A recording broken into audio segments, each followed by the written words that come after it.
like I mentioned earlier, when it comes to meal planning, people prefer to eat savory foods than healthy foods.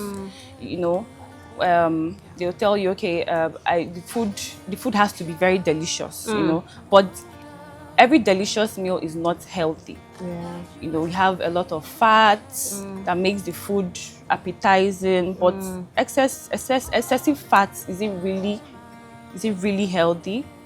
Eating so much saturated fats, is it really healthy? So you need to incorporate dietitians, in meal prepping, meal planning, and kitchen, and also in family. I also missed a point. When you have like grandparents living in the house, and then you don't have proper meal planning, and then you kind of make them feel left out because Yeah. okay, because mama or papa has hypertension or diabetes, we're not going to put palm oil for him or her, or we're not going to put salt for him or her. Let's just let the food be bland. you know it kind of makes them feel left out and not included in the family. So this is where a dietitian comes in to say, okay, you have to plan it this way, this way, this way, to make it not feel boring or not wanted. Yeah. So Because I remember a woman I was counseling earlier last year, and we were trying to get her off fried stuff because I think at that time we were managing her for dyspepsia okay. and so investigating her for peptic ulcer disease. So I was saying, no more fried yam. She was quiet and just looking at me. No more fried yam, no more fried rice, no more this, no more that. When I got to fried plantain, she was like, "Ha!" She was like, "Ha, doctor, no, no, no, no, no. You know what? I'm done." So I'm not a dietitian. I'm not a Yeah. nutritionist, but I know that fried things need to be cut off, Yeah. and we need to win it down. So we're trying to get her off fried things, Yeah. but I also suggested she sees a dietitian. Yeah. Would you think? Because a lot of my patients, they feel, in fact, they begin to avoid the hospital knowing that they have peptic ulcer. It's one of the most common conditions we see, especially during fasting periods. When we talk about Ramadan periods, when we talk about this January fasting for Christians and any other strong fasting period, we tend to see peptic ulcer flare-ups. We tend to see dyspeptic symptoms all around. So a lot of their complaints border around, we can't find what to eat, because the things that are readily available are not so healthy. So how easily and how affordable do you think it will be to live healthy concerning your nutrition when you have peptic ulcer disease, when you have certain diseases that limit, especially peptic ulcer disease, something that limits the kind of foods that you would love to eat? How money conscious do you have to be, and how specific do you have to be when you're eating? Okay. I would say you do not need a lot of money Okay. to have proper nutrition. I know that it still boils down to one, the information you have, Yeah. and discipline. So if you've not disciplined yourself enough to prep your meals, plan your meals, it will be very difficult to navigate. Okay, now sometimes when you mentioned peptic ulcer, now most times most patients, they do not do the right thing. So you mentioned fasting, after fasting, they just bombard the system with a lot of food, not knowing still information. You have to have information that you have to break your fast gradually with very light meals, and then you can now progress to heavy meals. So that's another Okay. factor. So, as Africans, one thing that is unique about Africa is we are blessed with very wonderful land, very productive land. So we tend to have good, healthy, fresh foods available.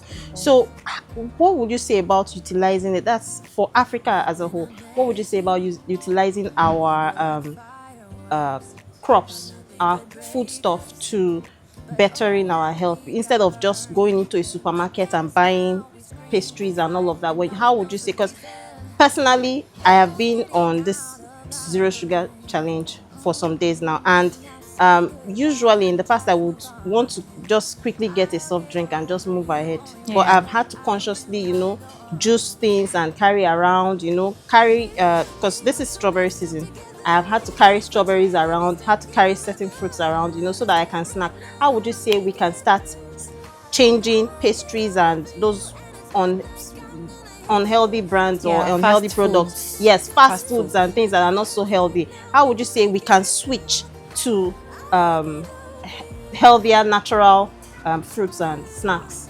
Yeah, so we have to want to choose our staples, because most times Nigerians have this ideology that, you know, if it's in the shelf, it's safer, it's better, it's more quality than going to the roadside or going to the market to pick it up. Yes. So now the whole idea of organic food now has to be on the shelf. So, as a dietitian, what would you say excessive sugar intake does to the human body?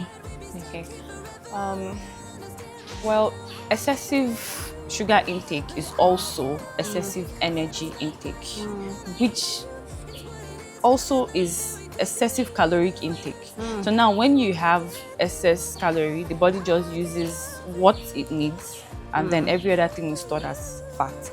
Now you store fat in your belly, you store fat in sometimes in your vital organs, you store fat in your face, and then there is weight gain. Yeah. So aside that, sugar will predispose us to, you know, heart disease risks. It predispose us to hypertension, in most cases, tooth decay and halitosis. Wow. So Sorry, sugar. for those who don't know what Oh, sorry. halitosis is, what is Halitosis is halitosis? very bad mouth odor. And you know, tooth decay, we already know what tooth decay is, when the Yeah. tooth starts decaying. And yeah, sugar also can cause addiction. Sugar addiction, when the body, you know, secretes a lot of dopamine that makes you feel good and wants to crave more sugars. So the risk factors are is a lot. So yeah.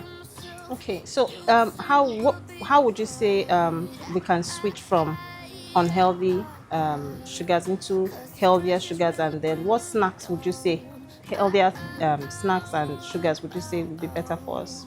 Yeah, so switching sugars, you know, switching sugar, you know, trying to overcome that addiction when you're already addicted. So you have to give yourself some time, one step at a time, withdrawing this and withdrawing that, replacing things such as sodas, you replace them with fresh juices, you replace them with yogurt, you replace with even zobo drink, tiger nut drinks. There are a lot of options. Replace cakes and sweets with nuts, almond nuts, cashew nuts, mixed nuts. This is a lot. You replace with apples, you replace with carrots, you replace with cucumber, granules. So the list goes on. Fresh juices or smoothies. So don't cut out sugars entirely. So that's So what happens. just a switch, a healthier Yes, switch. it's a healthier switch. Yeah, thank you.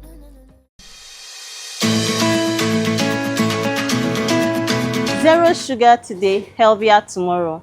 Members and visitors of the Sunshine Club, I hope you have found this video very informative and enlightening. Now, remember, this is not a consultation. You need to take yourself and your family to see a dietitian or a nutritionist to get specialized care for yourself and your family.